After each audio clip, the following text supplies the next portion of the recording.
Standard 8 History and Civics. We are going to start the second lesson, Europe and India. Europe is a continent in the western part of the earth, and India is a country in the Asian continent in the eastern hemisphere. During the modern period, the various happenings in Europe had its impact on India. Impact means असर. Modern period time पे जो Europe में जो कुछ भी incident हुआ उसका असर इंडिया पर भी पड़ा, क्योंकि बहुत साल पहले हम जानते हैं, कुछ 150 साल पहले इंडिया में ब्रिटिश लोग रूल करते थे. ऑलमोस्ट 1.5 सेंचुरीज उन लोगों ने यहाँ पर रूलिंग किया. तो यूरोप का और इंडिया का कनेक्शन बहुत ही ज़्यादा है. तो इस वजह से therefore while studying the period of modern history, modern Indian history, we have to study the events happening in Europe during this period. तो हम अगर हमारे इंडियन हिस्ट्री के बारे में, मॉडर्न इंडियन हिस्ट्री के बारे में स्टडी करते हो तो पहले हमें क्या भी देखना पड़ेगा, यूरोपियन हिस्ट्री में क्या क्या उस टाइम पे हुआ, क्या क्या इंसिडेंट्स हुआ. सो हम पहले यूरोप के बारे में एक इंट्रोडक्शन करेंगे, वो टाइम का जो हिस्टोरिकल इवेंट्स क्या क्या है वो देखेंगे, और उसके बाद we are going to start the Indian history. Period of renaissance. The word renaissance, renaissance मतलब नया तरीके से जागना, पुनर्जागरण. मीन्स जो पहले का जो रीति रिवाज है, जो तौर तरीका है, उसको सबको एक बार रीमेक करना, नया बनाना, that is renaissance. In the history of Europe, the last phase of medieval period, that is 13th to 16th century, is known as the period of Renaissance. Europe के मिडीवल टाइम में, medieval का मतलब हो गया middle time, during the middle period. That means history को 3 part में divide किया हुआ है. एक एंशियंट, दैट मीन्स बहुत ही पुराना, और मिडीवल मतलब middle, medium, and modern history means new history. So medieval period में यूरोप में करीब 13th सेंचुरी से लेकर 16th सेंचुरी तक का पीरियड को पीरियड ऑफ रिनेसेंस कहते हैं. During this period reformation, reformation मतलब चेंज, मतलब पुराना सभी बातों को तोड़कर नया बनाना, and religious reform movement. Religion में जो पहले से चलते आए हुआ जो रीति रिवाज है उनको सबको निकाल कर एक नयापन से नया बनाने का मूवमेंट. मूवमेंट मीन्स आंदोलन, या कोई भी एक बड़ा मकसद के लिए लड़ना, हड़ताल करना, उसके बारे उसके लिए बहुत ही एक्टिविटीज़ निकालना, इनको कहते हैं movement. And geographical discoveries led to the foundation of modern era. Modern era यानी नया ज़माना. यूरोप का जो मिडिवल पीरियड में से मॉडर्न पीरियड में आने का कुछ रीजन्स है, दैट इज़ रिफॉर्मेशन हुआ, रिलीजन में बहुत सारे रिफॉर्मेशन यानी चेंजेस हुआ, जोग्राफिकल डिस्कवरीज, नए नए कंट्रीज, नए नए देशों को ढूंढ निकाला यूरोपियन लोगों ने. ये सभी की वजह से एक नया ज़माना शुरू हुआ. Hence this period is known as the age of renaissance. इसके लिए इस ज़माने को क्या कहते हैं, एज ऑफ रिनेसेंस कहते हैं. During this period in the field of art, architecture, philosophy, etc., there was a revival of Greek and Roman tradition, which gave momentum to an overall development. During this period means कौन से period की बात हम कर रहे थे, renaissance period. Renaissance period में field of art, art के फील्ड में, आर्ट यानी कला, डिफरेंट काइंड्स ऑफ पेंटिंग हो सकता, ड्राइंग हो सकता, डांस, सॉन्ग, ये सभी आर्ट के अलग अलग फॉर्म्स हो गए. तो आर्ट के फॉर्म फील्ड में आर्किटेक्चर, आर्किटेक्चर मीन्स बिल्डिंग वगैरह, घर, पैलेसेस वगैरह बनाने का जो फील्ड है उसको आर्किटेक्चर फील्ड कहते हैं. Philosophy, philosophy means actually the study of existence of nature और रियलिटी. दैट मीन्स ये पूरे दुनिया का एक्सिस्टेंस, एक्सिस्टेंस मीन्स मौजूदगी किस तरह हुआ, उसका रियलिटी क्या है, उसके बारे में जो स्टडी होती है उसको फिलोसफी कहते हैं. हम नॉर्मली ऐसे बोलते हैं तत्व ज्ञान.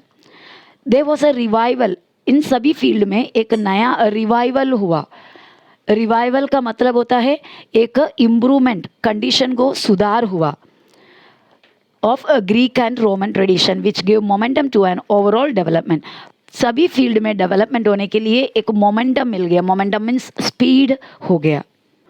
During the Renaissance, humanitarianism was given great impetus. Renaissance के पीरियड में ह्यूमैनिटेरियनिज्म मीन्स इंसानियत, इंसान से रिलेटेड जो कुछ भी बातें हैं उसको ज़्यादा इम्पेटस दिया गया. दैट मीन्स ज़्यादा एनर्जी, ज़्यादा फोर्स या ज़्यादा इम्पोर्टेंस किसको दिया गया है? ह्यूमैनिटेरियनिज्म. उससे पहले वैसा नहीं था. मिथोलॉजिकल थिंग्स मतलब पुराणों के बारे में या गॉड से रिलेटेड या चर्च को वगैरह ज़्यादा इंपॉर्टेंस देते थे. इंसान को इंसानियत के नाते देखना बहुत ही कम थे या ना के बराबर थे. तो रिनेसेंस पीरियड में ह्यूमैनिटेरियनिज्म में थोड़ा सा ज़्यादा इम्पेटस देने लगे. There was a change in the outlook of treating each other as a human being. एक दूसरे को ट्रीट करने का तरीका बदल गया, आउटलुक बदल गया. दैट मीन्स उन नज़रिया, लोगों का एक दूसरे के लिए जो नज़रिया है एज अ ह्यूमन बीइंग वो बदल गया. Instead of religion, man became the center point of all ideologies. पहले रिनेसेंस को ज़्यादा इम्पोर्टेंस दिया, रिलीजन को ज़्यादा इम्पोर्टेंस दिया जाता थे, धर्म को. लेकिन वो जगह में अभी क्या हो गया है? Instead that religion, man became the centre of the ideologies. इंसान को हर एक आइडियोलॉजी के लिए, ideology means an system of ideas और बिलीव्स, जो सोच, सभी के सोच में इंसान को ज़्यादा इम्पोर्टेंस देने लगे. The reform movement spread through out all sectors of human life. और धीरे धीरे जो रिफॉर्मेशन है, जो रिनेसेंस का जो मूवमेंट है, ह्यूमन लाइफ के सभी फील्ड में, सभी सेक्टर में स्लोली स्प्रेड होने लगे. Through knowledge, science as well as different sections of art, we can observe the discoveries of reform movement. Knowledge के ज़रिए, साइंस के ज़रिए, आर्ट के डिफरेंट सेक्शन के ज़रिए हम रिफॉर्म मूवमेंट के डिस्कवरीज के बारे में देख सकते हैं. The art and literature of renaissance period depict means यहाँ पर शोज, दिखाते हैं या represent sentiments and memories, emotions of human being. इंसान के सेंटिमेंट्स, इंसान के फीलिंग्स, इमोशंस, विकारों को ज़्यादातर रेनेसेंस पीरियड के आर्ट और लिटरेचर में दिखने लगे. उससे पहले के मुकाबले इंसान के फीलिंग्स, इंसान के इमोशंस, वो सब इंसान के थॉट्स वगैरह लिटरेचर में, आर्ट में वगैरह झलकने लगे. Literature was produced in the local language for better understanding to the common people. उससे पहले रेनेसेंस पीरियड के पहले लिटरेचर यानी लिखना वगैरह, स्टोरीज, नॉवेल्स, जो कोई भी जो बुक्स लिखते थे दूसरे लैंग्वेज में, स्पेसिफिकली लैटिन करके एक लैंग्वेज होता है, ऐसा दूसरे लैंग्वेज में लिखाया जाता था. और वो कॉमन जनता के लैंग्वेज से अलग था, तो कॉमन पीपल को ये कुछ भी रीड करने समझने नहीं होता था. लेकिन रिनेसेंस के पीरियड में कैसा हुआ? लिटरेचर को लोकल लैंग्वेज में, मतलब आम लोगों के कॉमन लैंग्वेजेस में लिखने लगे. तो उस वजह से लोगों को, कॉमन पीपल, साधारण जनता को भी वो सब समझने का मौका मिला. During 1450 AD, full form of AD is anno domini. Anno domini का मीनिंग है before Jesus Christ was born, after Jesus Christ, after the life period of Jesus Christ. BC means before Christ, AD means after, anno domini that means after the death of Jesus Christ. Jesus Christ के बाद 1 2 3 गिनने लगे. Jesus Christ जन्म लेने से पहले उल्टा गिनती थी, BC. सो 1450 AD में जॉनस गुटनबर्ग, उनका जो नाम का प्रोनाउंसिएशन जे से स्टार्ट होता है, तो भी प्रॉपर प्रोनाउंसिएशन योनाड से, Johannes Gutenberg from Germany discovered the printing press. तो 1450 में अचानक एक नया डिस्कवरी हुआ, किस चीज़ का? Printing press. तब तक प्रिंट करने नहीं आते थे, कोई भी चीज़ हाथ से लिखा करते थे, प्रिंट नहीं होता था. तो पहली बार प्रिंटिंग प्रेस फाइंड आउट किया किसने? योनास Gutenberg. Due to this discovery, new ideas, concepts and knowledge reached to all sections of society. तो ये प्रिंटिंग प्रेस आने की वजह से हर इंफॉर्मेशन को प्रिंट करके लोगों तक पहुंचा पाए. नए नए आइडियाज़, नए नए कॉन्सेप्ट्स यानी धारणाएं, ये सभी लोगों तक, नॉलेज, ये सब लोगों तक पहुंचने लगे with the help of printing. Religious reform movement. The independent intellectuals attack the old religious ideologies of Roman Catholic church. तो यूरोप के पूरे कंट्रीज में रोमन कैथोलिक चर्च का रूलिंग चल रहा था. दैट मीन्स चर्च का जो प्रीस्ट है, क्लर्जी, चर्च के जो फादर हम नॉर्मल भाषा में बोलते हैं, वो फादर और क्लर्जी लोग मीन्स चर्च में जो बड़े बड़े अथॉरिटी के जो लोग रहते हैं उन लोगों के ही कंट्रोल में, मतलब उनका कहना इवन राजा को भी मानना पड़ता था यूरोप के सभी कंट्रीज़ में। तो नया जो ज़माने के इंटेलेक्चुअल से जो इंडिपेंडेंट है, अपने आप को आज़ाद डिक्लेयर किया हुआ है, ऐसे इंटेलेक्चुअल मीन्स जिनके जो पर्सन है, जो व्यक्ति हैं जिनका मेंटल पावर बहुत ही हाई हो, मेंटली यानी अपने दिमाग से बहुत ही अच्छा सोचते हो और अपना दिमाग अच्छा से चलाते हो, वैसे कुछ लोगों ने रोमन कैथोलिक चर्च का पूरे आइडियोलॉजी को, पूरे धारणाओं को उनके अगेंस्ट, वो धारणाओं के अगेंस्ट लड़ने लगे। The Christian priests were taking advantage of the ignorance of people and were indulged in unnecessary rituals. Christian priest यानी चर्च के जो प्रीस्ट है, फादर्स है उस ज़माने के, उन लोग एडवांटेज ले रहे थे यानी गलत फ़ायदा उठा रहे थे of the ignorance of people. Ignorance means अज्ञान, लैक ऑफ नॉलेज। उस ज़माने के लोगों को इतना नॉलेज नहीं था, तो उनके जो अज्ञान के, नॉलेज नहीं सा जो अवस्था है, इग्नोरेंस का गलत फ़ायदा क्रिश्चियन प्रीस्ट लोग उठाते थे। और अननेसेसरी रिचुअल यानी ज़रूरत नहीं से एक एक रीति रिवाज लोगों के ऊपर डालते थे। They looted the people, looted Hindi word भी इसी से जुड़े हुए हैं। लूटेड मीन्स लोगों को लूटा या लोगों का गलत फ़ायदा उठाया, उनको एक्सप्लॉइट किया in the name of religion के नाम पे लोगों को चूषण करते थे। The movement that began against it is known as religious reform movement. तो इस तरह जो चर्च का ये अथॉरिटी, चर्च का ये जो क्या कहते हैं डिसएडवांटेज लेना, इन सभी के खिलाफ कुछ इंटेलेक्चुअल लोगों ने लड़े, वो लड़ाई या वो मूवमेंट को कहते हैं religious reform movement. Due to this movement human freedom and rationalism gained more important. तो ये एक मूवमेंट के वजह से, रिलीजियस रिफॉर्म मूवमेंट के वजह से ह्यूमन फ्रीडम, इंसानों को आज़ादी मिलने लगे, मतलब चर्च के कब्जे में से निकल गए लोग, खुद का ओपनली सोचने लगा आज़ादी के साथ। और रेशनलिज्म मीन्स चर्च के क्लर्जीज जो बोले पहले वैसे कि वैसा बिलीव करते थे, फॉलो करते थे, अभी रेशनलिज्म आ गया है लोगों के बीच में। दैट मीन्स कोई भी एक बात को यकीन करने से पहले उसका रीज़न और उसके बेस तक जाना, और रियल में वो रीजनेबल है, बिलीव करने लायक है, वो सब सोचकर उसको एक्सेप्ट करने का तरीके को रेशनलिज्म कहते हैं। Geographical discoveries. In 1453 AD, the Ottoman Turks conquered Constantinople, Istanbul, which was the capital of Byzantine Empire.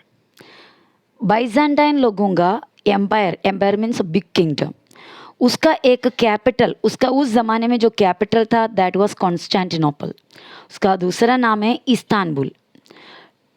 1453 AD में ओटोमन टर्किश लोगों ने कॉन्कर्ड मीन्स हरा के जीता, मतलब अपने वश में किया, कॉन्कर्ड किया, हराया या जीत कर लिया। कौन से एरिया को? कॉन्स्टेंटिनोपल को, जिस कॉन्स्टेंटिनोपल बाइजेंटाइन एम्पायर का कैपिटल था।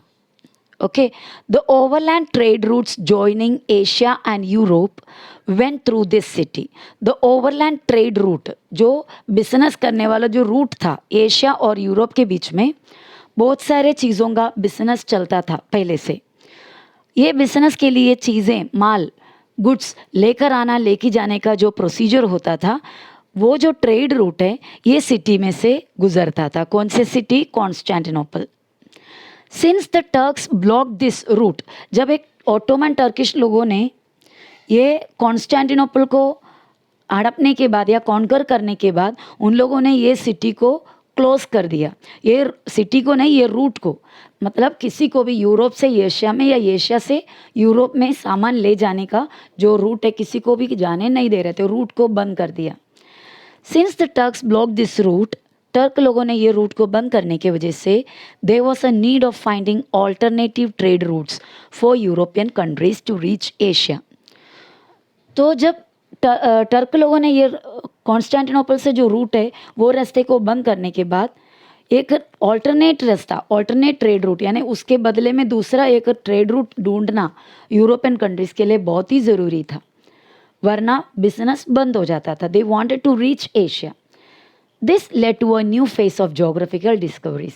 तो इस तरह एक नया फेस, नया एक स्टेज यूरोपियन हिस्ट्री में हुआ, बहुत सारे यूरोपियन कंट्रीज़ के बहुत सारे लोगों ने उधर के रूलर्स के मदद से एशियन कंट्री में पहुंचने का कोशिश करने लगा। बहुत सारे वोयेजेस यानी समुद्री यात्रा वगैरह चालू करने लगे, कैसा भी करके एशिया के लिए नया रूट निकालना था।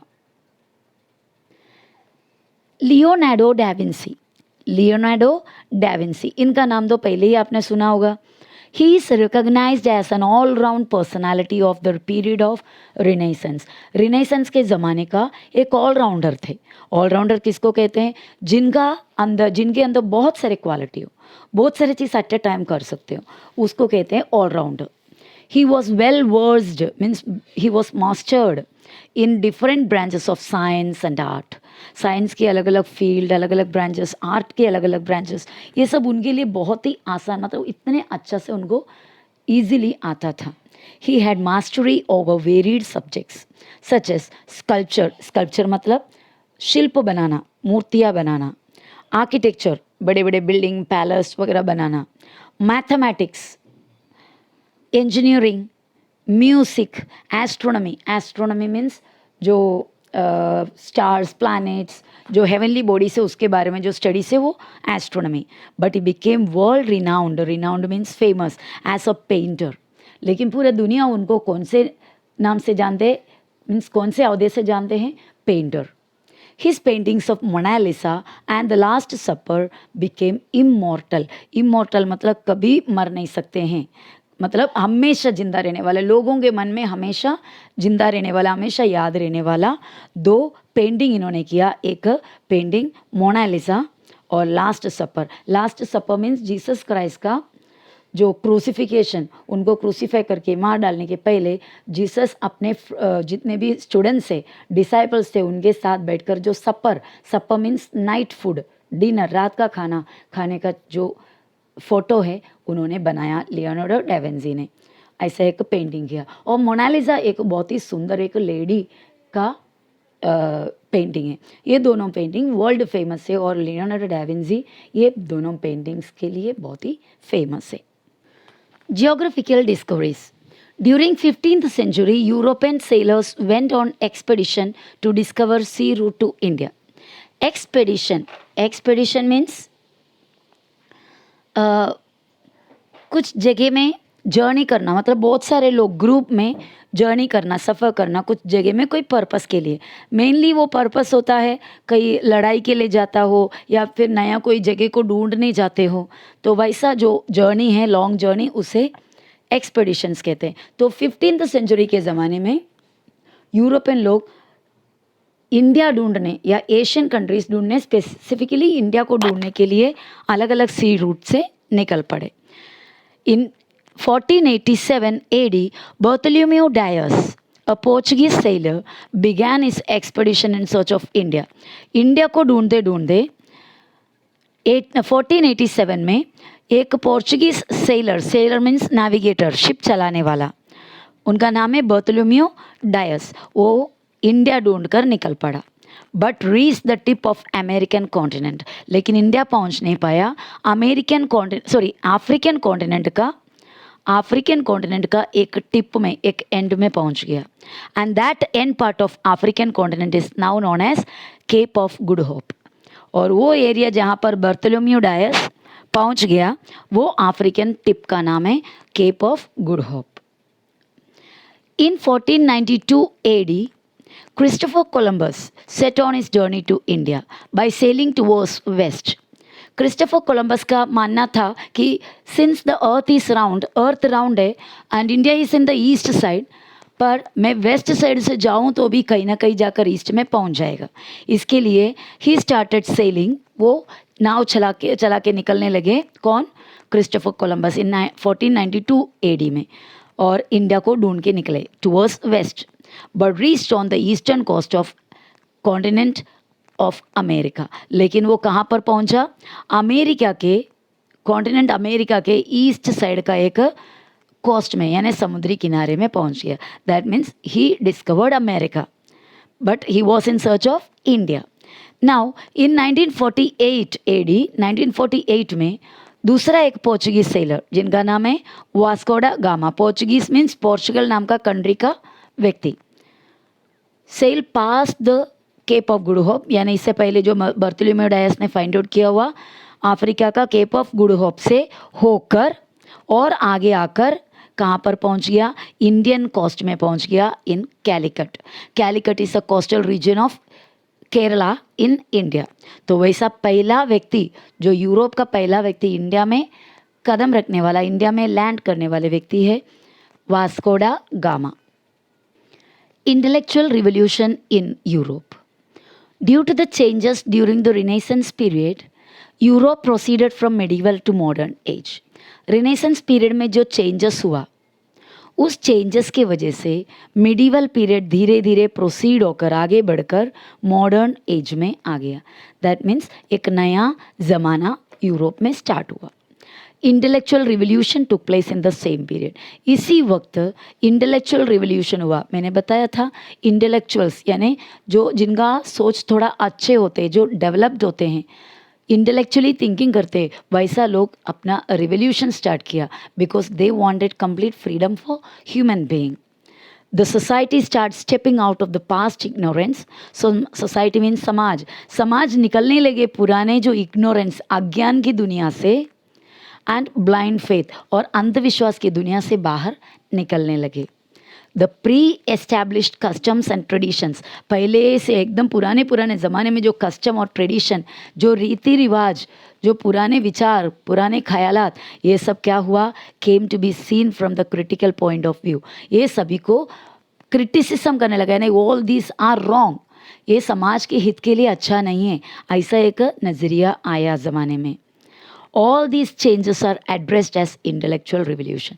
ये सभी changes, ये नया सोच, ये नयापन का जो इच्छा, ये सबको एक साथ कहते हैं intellectual revolution, which gave further momentum to scientific discoveries in India. जैसे जैसा intellectual awaken होने लगे या इंटेलेक्चुअल नॉलेज बढ़ने लगे, इंटेलेक्चुअल रिवोल्यूशन आया, तो साइंटिफिक डिस्कवरी, नया नया न्यू डिस्कवरीज के लिए स्पीड बढ़ गया।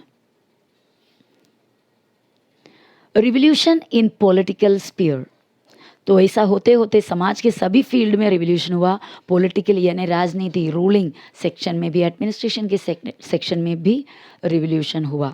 Revolution means a big favourable change. In the early stage of beginning of modern period in Europe, many political changes took place. तो यूरोप में इस ज़माने में बहुत सारे political changes भी हुआ। Due to the various revolutionary events during 18th as well as 19th century, this period is known as the age of revolutions. तो स्टार्टिंग में हमने देखा बहुत सारे रिफॉर्मेशन हुआ, समाज में, सोसाइटी में बहुत सारे रिवोल्यूशंस हुए, नया मीन्स मिडिवल में से नया ज़माने में आए, पॉलिटिकली बहुत सारे चेंजेस हुआ, मीन्स एक के पीछे एक करके बहुत सारा रिवोल्यूशंस हुआ। तो इसके लिए 18th सेंचुरी से 19th सेंचुरी का जो पूरा टाइम है वो ड्यूरेशन को एज ऑफ रिवोल्यूशन कहते हैं, सॉरी एज ऑफ रिवोल्यूशन कहते हैं। During this period there was development of parliamentary democracy in England.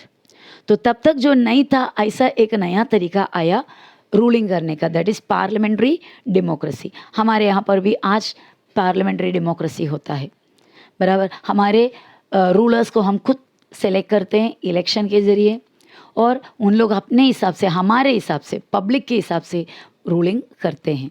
तो पार्लियामेंट्री डेमोक्रेसी इंग्लैंड में चालू हुआ। डेमोक्रेसी मीन्स जनता का राज, जनतंत्र। There was a change in the form of cabinet system. Cabinet means a committee, एक group of senior ministers, high rank के जो ministers का जो ग्रुप है, कमिटी है, उसे कैबिनेट कहते हैं। तो कैबिनेट सिस्टम में भी बहुत बड़ा बदलाव आया। The bill of rights 1689 laid limitations on the power of the king. Bill means नया कानून कुछ डिक्लेयर करना, नया एक्ट, नया कानून को डिक्लेयर करना, that is a bill. So bill of rights कभी डिक्लेयर हुआ 1689 में। उस बिल पास होने की वजह से power of king became limited. राजा का पावर, जो रूलिंग करने वाला राजा का पावर कम हो गया, डिक्लाइन किया गया, लिमिट किया गया। The sovereignty of parliament was established. Sovereignty means complete power, the ultimate power, मतलब सबको मतलब अपने इसमें रखने का अथॉरिटी, अधिकार, सुप्रीम पावर। तो पार्लियामेंट को सबसे ज़्यादा पावर मिला। किंग एक नाम का हेड बनकर रहा, किंग का अथॉरिटी पावर को अधिकार को कम किया गया और पार्लियामेंट को ज़्यादा अधिकार दिया गया। American war of independence. With the background of revolutionary development in Europe, it is equally important to think about the American War of Independence. जब हम इंडिया का हिस्ट्री पढ़ने जा रहे हैं और उसके पहले हम यूरोप का हिस्ट्री देख रहे हैं कि यूरोप का रिवोल्यूशनरी मूवमेंट के वगैरह बारे में सब देखें, तो हमें और एक कंट्री का, that is America, American war of independence के बारे में भी जानना ज़रूरी है, because that is also equally important as the history of Europe. With the discovery of America, the European countries turned their attention towards this continent. हमने थोड़ी देर पहले देखा कि क्रिस्टोफर कोलंबस अमेरिका के ईस्टर्न कोस्ट में पहुंच गया था करके, तो अमेरिका नाम का एक नया कंट्री उनको मिल गया. तब तक ये एरिया अननोन थे यूरोपियन कंट्रीज़ के लिए. तो क्या हुआ, धीरे धीरे यूरोपियंस जो ट्रेडर्स है, यूरोपियन लोगों का पूरा ध्यान किसके तरफ चला गया, अमेरिकन कॉन्टिनेंट की तरफ. The imperialist European countries took control of different regions of America and establish their colonies. और ये जो यूरोपियन कंट्रीज है हमेशा इम्पेरियलिस्टिक रहते हैं. इम्पेरियलिस्ट मीन्स उनका ऐसा नज़रिया है कि कोई भी एक एरिया मिल गया नया तो उस एरिया को अपना एम्पायर बनाओ, अपना देश बनाओ या अपना कॉलोनी बनाओ और वहाँ पर पूरे उधर का पूरा फ़ायदा उठाओ और वो एरिया पर रूल करो. ये यूरोपियन लोगों का एक तरीका था. तो they started making colonies in America. America के अलग अलग एरिया में जाकर वो एरिया का कंट्रोल अपने हाथ में ले लिया और अपना कॉलोनी बनाने लगे. England establish 13 colonies on the east coast of America. तो जितने यूरोपियन कंट्रीज है उसमें से ये जो इम्पेरियलिज्म के लिए सबसे ज़्यादा आगे कौन थे, इंग्लैंड. तो इंग्लैंड ने अमेरिकन ईस्ट कोस्ट में 13 कॉलोनी अपना बनाया. Initially England had nominal domination over these colonies. Initially means शुरुआत में इंग्लैंड को नॉमिनल डोमिनेशन मतलब अधिकार, उसके ऊपर पावर करने का नॉमिनल था. नॉमिनल मतलब सिर्फ नाम के लिए इंग्लैंड वो एरिया का हेड थे या इंग्लैंड का रूलिंग नाम के लिए चल रहा था, बस अपना कॉलोनी जस्ट बनाए थे. बट लेटर, लेकिन बाद में English parliament laid oppressive restrictions. धीरे धीरे पहले क्या किया, वो एरिया में जाकर अपना कॉलोनी बसाया. धीरे धीरे वो एरिया का रूलिंग को अपने कंट्रोल में लेने लगा. पहले पहले तो उनका सिर्फ नाम के लिए वो रूलिंग चलता था, पर धीरे धीरे क्या हुआ, इन लोगों ने पार्लियामेंट, इंग्लैंड पार्लियामेंट ने वो एरिया में रिस्ट्रिक्शंस लगाए. अमेरिकन कॉलोनी में बहुत सारे रोक टोक रिस्ट्रिक्शंस बहुत ज़्यादा कंट्रोल करने लगे. एंड टैक्स लगाने लगे. उधर के लोग, रहने वाले जो लोग हैं, इनहैबिटेंट्स, उनसे टैक्स कलेक्ट करने लगे. तो वैसा अमेरिकन कॉलोनी के ऊपर अपना पूरा अधिकार जमाने लगे. The people in America revolted against it. लेकिन अमेरिका के पब्लिक के लिए, पीपल के लिए ये मंजूर नहीं था. They did not want England to rule over them. England declared war to suppress these colonies. तो ये कॉलोनी के अमेरिकन पीपल इसके अगेंस्ट रिवोल्यूशन स्टार्ट किया ने, रिवोल्ट करने लगे, लड़ने लगे इंग्लिश लोगों के खिलाफ. तो इंग्लैंड ने वॉर डिक्लेयर किया, मीन्स ये कॉलोनी पर वॉर स्टार्ट किया. American colonies organized the army under the leadership of George Washington and finally won against England. So England ने लड़ाई स्टार्ट किया किसके लिए, ये कॉलोनी के लोगों को सप्रेस करने के लिए. सप्रेस मीन्स उनको दबाने, उनको चुप कराने के लिए. American colonies organized the army under the leadership of George Washington and finally won against England. Actually already I have read that sentence. American colonies ने, कॉलोनी के जो लोग हैं रहने वाले, इंग्लैंड के खिलाफ लड़ने के लिए अपना लीडर बनाया किसको, जॉर्ज वॉशिंगटन को. आपने ये नाम सुना ज़रूर होगा क्योंकि George Washington was the president of America, the first president of America. This event is known as the American war of independence. तो ये जो इंसिडेंट है, ये इवेंट है, इसे कहते हैं American war of independence. Independence के लिए, आज़ादी के लिए अमेरिका ने इंग्लैंड के खिलाफ लड़ा. जो लड़ाई है, ऑर्गेनाइज किया हुआ जो लड़ाई है, उसे अमेरिकन वॉर ऑफ इंडिपेंडेंस कहते हैं. A new nation known as the United States of America with a federal government, written constitution and based on the principles of democracy was born. Was born means जन्म लिया, एक नया देश, नया एक nation, नया एक देश जन्म लिया जिसका नाम हुआ यूनाइटेड स्टेट्स ऑफ अमेरिका। आज हम यूनाइटेड स्टेट्स ऑफ अमेरिका जानते हैं, USA, the states with a federal government. उनका गवर्नमेंट फेडरल गवर्नमेंट बनाया, that means they are not under any single ruler, कोई एक राजा के अंडर में नहीं, एक फेडरल रूल सिस्टम उन लोगों ने बनाया, एक डेमोक्रेटिक सिस्टम बनाया, जनता की मर्जी से चलने वाला एक गवर्नमेंट जो फेडरल नेचर में। फेडरल का मतलब होता है कि बहुत सारा स्टेट्स उसमें इंक्लूडेड है, सब मिलके डिसीशंस लेते हैं, पर हर एक स्टेट का अपना अपना इंटीरियर मैटर्स पे अपना आज़ादी भी है। तो वैसा जैसे इंडिया में भी वही है, इंडिया में बहुत सारे स्टेट्स हैं, every state is independent, they can take any decision on their internal matters, but all the states are in a unity and all these states together become the parliament and the decisions of the country are taken। तो वैसा एक government को federal government कहते हैं। तो वैसा एक नया देश यूनाइटेड स्टेट्स ऑफ अमेरिका एक डेमोक्रेटिक कंट्री बन गया।